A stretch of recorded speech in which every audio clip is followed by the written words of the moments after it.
ابا مجھے ایسے اچانک چھوڑ کر کیسے جا سکتے تھے؟ میں نے تو ان کے ساتھ زندگی کی کئی بہاریں جینی تھیں۔ انہیں بڑا گھر لے کر دینا تھا، ان کی ہر خواہش کو پورا کرنا تھا۔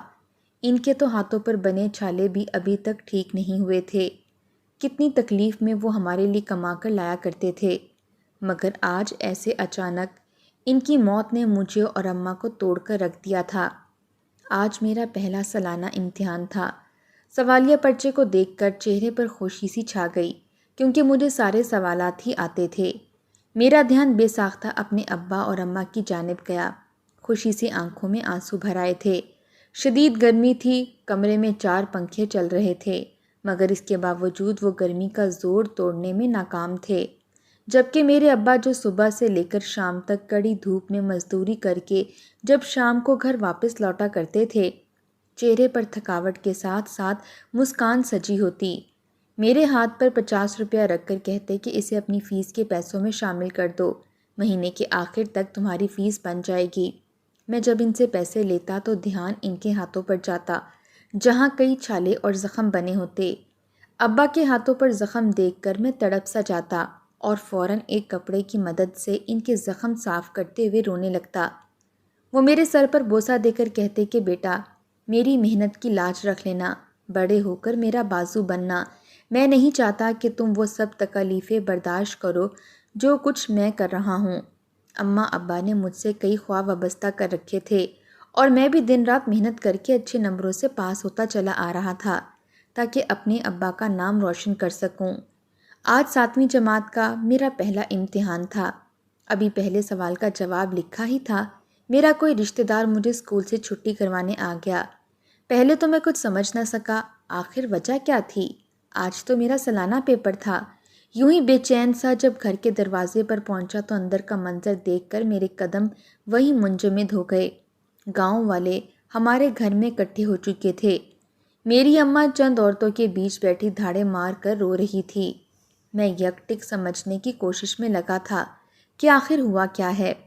میری اماں نے مجھے دیکھا تو دیوانہ وار بھاگتی ہوئی میرے قریب آئیں اور میرے سینے سے لگ کر پھوٹ پھوٹ کر روتے ہوئے بولیں، نعمان، تو آج یتیم ہو گیا، تیرے ابا ہمیں چھوڑ کر چلے گئے۔ اماں کا ایک ایک لفظ میرے جسم سے جان نکال رہا تھا۔ میں سوکھے پتے کی مانند زمین پر گر گیا۔ ابا ایسے اچانک مجھے چھوڑ کر کیسے جا سکتے تھے؟ میں سکتے کی حالت میں چلتا ہوا ابا کے قریب آیا اور انہیں بغور سر تا پیر دیکھنے لگا۔ ان کی آنکھیں بند تھیں، ہاتھ اور پیروں کے چھالے پھٹ کر زخم میں تبدیل ہو چکے تھے، اور ان زخموں میں روزانہ کی گرد اور کچرا جا جا کر وہ زخم کھدرے ہو کر جلد کا حصہ بن چکے تھے۔ میں دھیرے سے ان کے قریب بیٹھا اور انہیں آوازیں دینے لگا۔ وہ مجھے ایسے چھوڑ کر کیسے جا سکتے تھے؟ میں چیخ چیخ کر انہیں آوازیں دینے لگا، مگر ان کا کوئی جواب نہ آیا۔ آج ابا ٹرک سے نیچے بوریاں اتار رہے تھے کہ تبھی حادثاتی طور پر ساری بوریاں ایک ساتھ ابا پر گر گئیں، اور ابا ان بوریوں کے نیچے دب کر اپنی جان کی بازی ہار گئے۔ میری اماں تو بار بار غش کھا کر گر رہی تھیں، جبکہ میں ابا کا ہاتھ پکڑے پھوٹ پھوٹ کر روتے ہوئے انہیں جگا رہا تھا۔ ہم دونوں کے لیے یہ صدمہ انتہائی بڑا تھا۔ ہم نے تو خواب میں بھی نہیں سوچ رکھا تھا کہ ابا ہمیں یوں چھوڑ کر چلے جائیں گے۔ ہمارا تو ان کے علاوہ کوئی بھی نہیں تھا۔ کچھ دیر بعد ہم ابا کو قبرستان لے گئے اور پھر اپنے ہاتھوں سے میں انہیں منو مٹی تلے دفن کر کے واپس گھر آ گیا۔ کتنی دیر میں ماں کے گلے لگ کر پھوٹ پھوٹ کر روتا رہا۔ مجھے تو اب اپنی زندگی بے مقصد لگنے لگی تھی۔ چند روز تو رشتہ دار اور آس پڑوس والوں نے ہمارے ہاں آ کر تعزیت کی اور پھر کچھ کھانے پینے کو دے کر جاتے رہے، مگر 5 روز بعد سبھی لوگ اپنی زندگیوں میں مصروف ہو گئے اور ہم ماں بیٹا اکیلے رہ گئے۔ ہمارے گھر میں کوئی بھی جمع پونجی موجود نہیں تھی، کیونکہ ابا کی مزدوری سے جو بھی پیسے آتے اس سے وہ میری فیس الگ کر دیا کرتے اور باقی پیسوں سے سودا سلف لے آیا کرتے تھے، کیونکہ وہ مجھے ایک پرائیویٹ اسکول میں پڑھایا کرتے تھے تاکہ میں پڑھ لکھ کر بڑا آدمی بن سکوں۔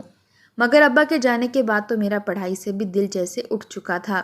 میں 7ویں جماعت کے پیپرز نہ دے سکا، اس لیے اس سال میں تمام پیپرز میں فیل ہو گیا اور میری ساری محنت ضائع ہو گئی۔ گھر میں کھانے پینے کو بھی کچھ نہ بچا تھا۔ اب تو ہم پر فاقوں کی نوبت آنے لگی تھی۔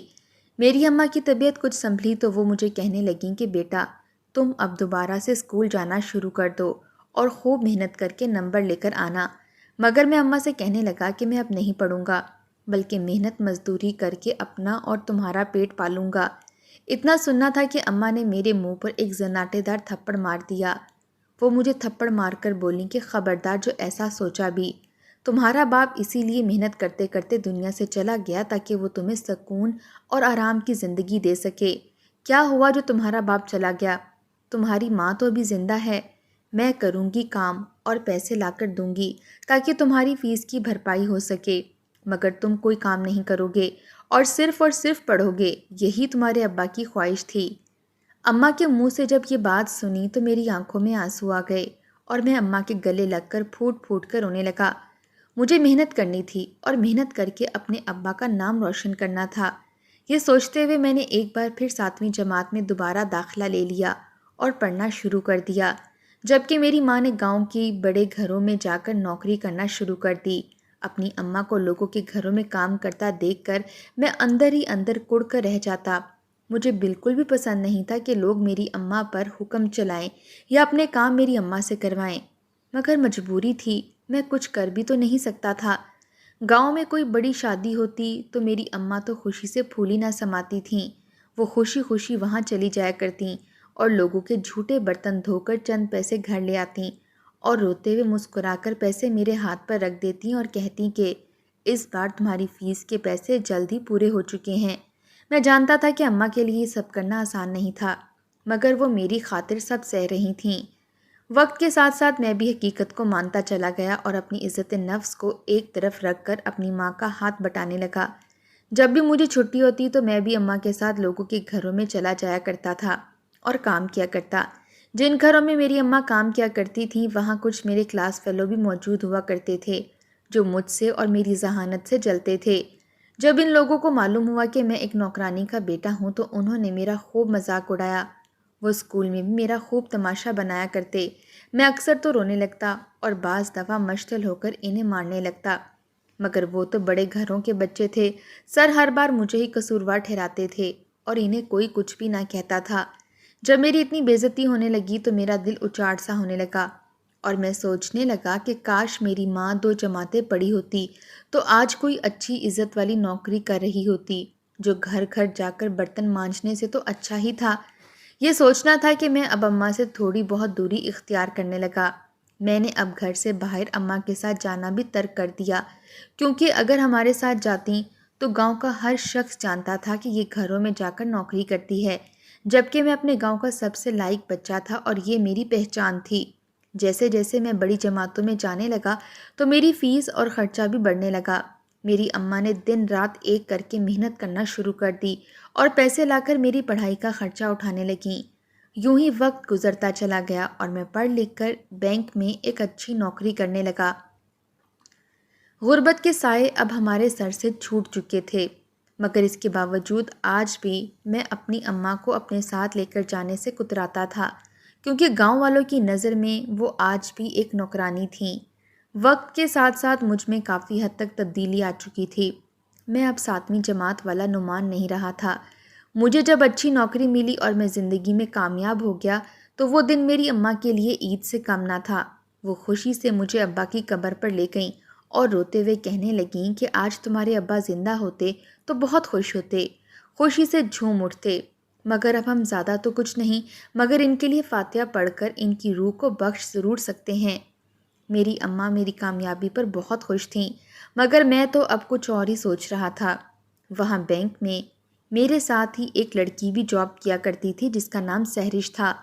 وہ بہت خوبصورت تھی اور پہلی نظر میں مجھے اس سے محبت ہو گئی۔ میری یہی خواہش تھی کہ اب وہی میری بیوی بنے۔ میں بھی شکل و صورت میں کچھ کم نہ تھا۔ مجھے دیکھ کر وہ بھی مجھ سے محبت کر بیٹھی اور ہم نے یہ طے کر لیا کہ ہم شادی کریں گے۔ میں نے جب گھر جا کر امی کو یہ خبر سنائی تو وہ تھوڑی تشویش میں مبتلا ہو گئیں اور ناراضگی ظاہر کرنے لگیں، مگر مجھے کچھ خاص پرواہ نہ تھی کیونکہ میری اپنی زندگی تھی اور میں نے اپنے فیصلے خود لینے تھے۔ پھر میں نے اور سہرش نے شادی کر لی۔ وہ شہر میں رہنے والی لڑکی تھی جبکہ میں گاؤں کا رہنے والا تھا۔ اس نے شادی سے پہلے یہ شرط یہی رکھی تھی کہ ہم شادی کے بعد شہر میں ہی رہیں گے۔ میں نے بھی اس وقت اس کی بات مان لی۔ شادی کے بعد جب میں نے اماں کو یہ خبر سنائی تو وہ سٹ پٹا کر رہ گئیں اور کہنے لگیں کہ بیٹا اگر تم شہر جاؤ گے تو میرا کیا ہوگا؟ میں کہاں رہوں گی؟ میں تو تمہیں کچھ گھنٹوں کے لیے ہی آنکھوں سے اوجھل نہیں دیکھ سکتی۔ آخرکار ماں کو بہلا کر سمجھا کر میں اور سیرش شہر میں شفٹ ہو گئے اور اماں کو پیچھے اکیلے گاؤں میں چھوڑ دیا۔ جب میں اپنا سارا سامان لے کر شہر شفٹ ہوا تو میں نے دیکھا تھا اماں بہت رو رہی تھیں۔ ان کی آنکھوں سے آنسو رکنے کا نام نہیں لے رہے تھے، مگر میری بیوی کی شرط تھی کہ وہ میری اماں کو اپنے ساتھ گھر میں نہیں رکھے گی، اس لیے میں ماں کو ساتھ نہ لے جا سکا۔ کچھ روز یوں ہی گزر گئے اور پھر اماں مجھے واپس گاؤں آنے کا کہنے لگیں۔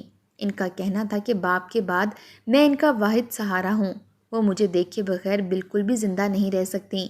میں ان سے ہفتے میں ایک بار تو ملنے ضرور ہی جاتا، مگر میں ہر بار کوئی نہ کوئی بہانہ کر کے انہیں ٹال دیتا اور کہتا مجھے کچھ کام ہے، اس لیے میں گاؤں نہیں آ سکتا۔ مجھے اس وقت صرف اور صرف اپنی بیوی سیرش عزیز تھی اور میں مکمل اسی کے حصار میں تھا۔ ایک بار جب اماں نے فون کیا تو ان کی آواز کافی کپ کپا رہی تھی۔ وہ کپ کپاتے ہوئے مجھے کہنے لگیں کہ بیٹا ایک دفعہ مجھ سے ملنے کے لیے گاؤں آ جاؤ، میری طبیعت شدید خراب ہے، کہیں تمہارے باپ کی طرح میں بھی دنیا سے نہ گزر جاؤں۔ اماں کی روتی اور کپ کپاتی آواز سن کر میرے دل کو ایک دھچکا سا لگا تھا۔ میری آنکھوں میں بھی پل بھر میں آنسو بہنے لگے تھے، مگر تبھی میری بیوی نے میرا کندھا دبا کر کہا کہ خبردار جو اماں کی بات کی حامی بھری تم نے، اس ہفتے ہم نے باہر گھومنے جانا ہے، تمہاری بوڑھی ماں تو بلا وجہ ہی تمہیں میرے ساتھ خوش نہیں دیکھ سکتی، اس لیے بار بار آئے روز فون کر کے ہمیں پریشان کرتی رہتی ہے۔ امی کی خراب طبیعت کے باوجود میں انہیں ٹال کر فون بند کر چکا تھا، مگر دل میں بے چینی سی ضرور تھی کہ کاش ان سے ملنے کے لیے ایک دفعہ چلا جاتا۔ ان کی طبیعت بہت خراب تھی۔ مجھے بے ساختہ اپنے بچپن کے وقت یاد آنے لگے جب میری اماں میرا خیال رکھا کرتی تھیں۔ وہ لوگوں کے گھروں میں جا کر کام بھی کیا کرتیں اور میرا بھی بھرپور خیال رکھا کرتیں۔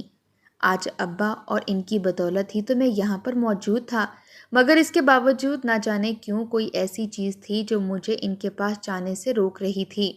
شاید وہ سیرش کی محبت تھی جس نے میرے پیروں میں بیڑیاں ڈال رکھی تھیں۔ 6 ماہ یوں ہی گزر چکے تھے اور میں ایک بار بھی واپس گاؤں نہیں گیا تھا۔ میری بیوی بھی اب امید سے ہو چکی تھی۔ اس بیچ کئی بار میری ماں کا فون آیا اور وہ مجھ سے بات کرنے کے لیے میری منتیں کرتی رہیں، مگر میں ہر بار ٹال دیتا اور اب تو میں نے اماں کا فون اٹھانا بھی بند کر دیا تھا۔ کچھ روز یوں ہی گزرے تو اتوار کا دن تھا جب میں اور سیرش آج باہر گھومنے کا پلان بنا رہے تھے کہ تبھی دروازے پر دستک ہوئی۔ ہم دونوں چونکے تھے، آخر اس وقت کون آ سکتا تھا؟ میں نے ناسمجھی سے دروازے پر جا کر جوں ہی دروازہ کھولا تو سامنے کا منظر دیکھ کر میں دنگ رہ گیا۔ سامنے دروازے پر میری اماں کھڑی تھی۔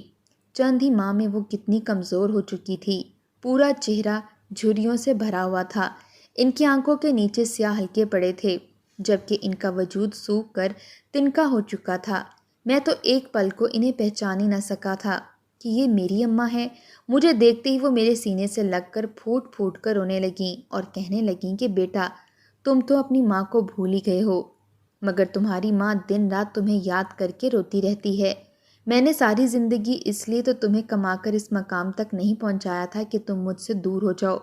میری اور تمہاری ابا کی خواہش تھی کہ تم پڑھ لکھ کر اس قابل ہو جاؤ، تمہیں کبھی وہ سب کچھ نہ کرنا پڑے جو کچھ تمہارے باپ نے کیا تھا، مگر تم نے تو مجھے پیسوں کا ہی بھوکا سمجھ لیا۔ پیسے تو بھیج دیتے ہو مگر خود ملنے نہیں آتے۔ مجھے پیسوں کی ضرورت نہیں تھی، مجھے صرف تم سے ملنے کی ضرورت تھی، تمہیں دیکھنے کی ضرورت تھی۔ اماں کو روتا دیکھ کر مجھ سے بھی صبر نہ ہوا اور میں ان کے سینے سے لگ کر پھوٹ پھوٹ کر رونے لگا۔ میرے وجود کو کسی نے جھنجھوڑ کر رکھ دیا تھا۔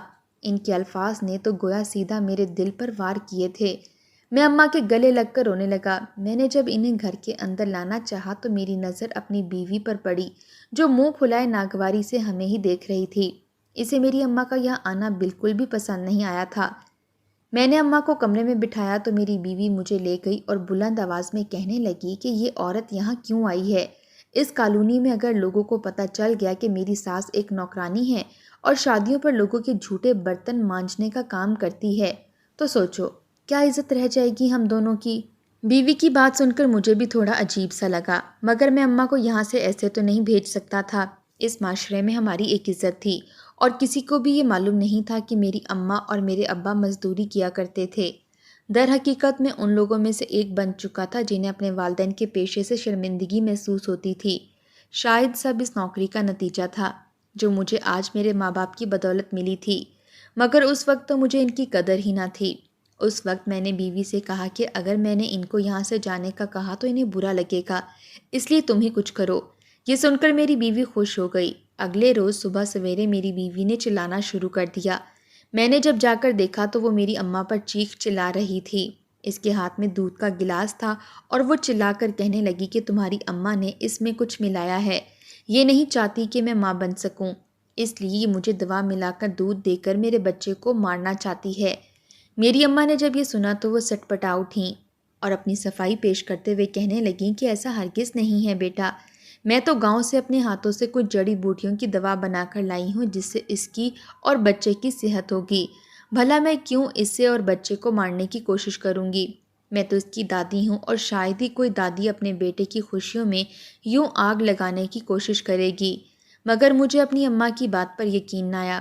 میں انہیں ڈانٹنے لگا اور بولا کہ بہتر ہے کہ اماں آپ یہاں سے چلی جائیں، میں اپنے بچے کو لے کر کوئی خطرہ مول نہیں لے سکتا۔ اماں نے جب میرے منہ سے یہ الفاظ سنے تو ان پر سکتہ طاری ہو گیا۔ وہ کتنی دیر صدمے کی کیفیت میں مجھے دیکھتی رہیں، ان کی آنکھوں سے آنسو نکل کر گال پر بہہ رہے تھے۔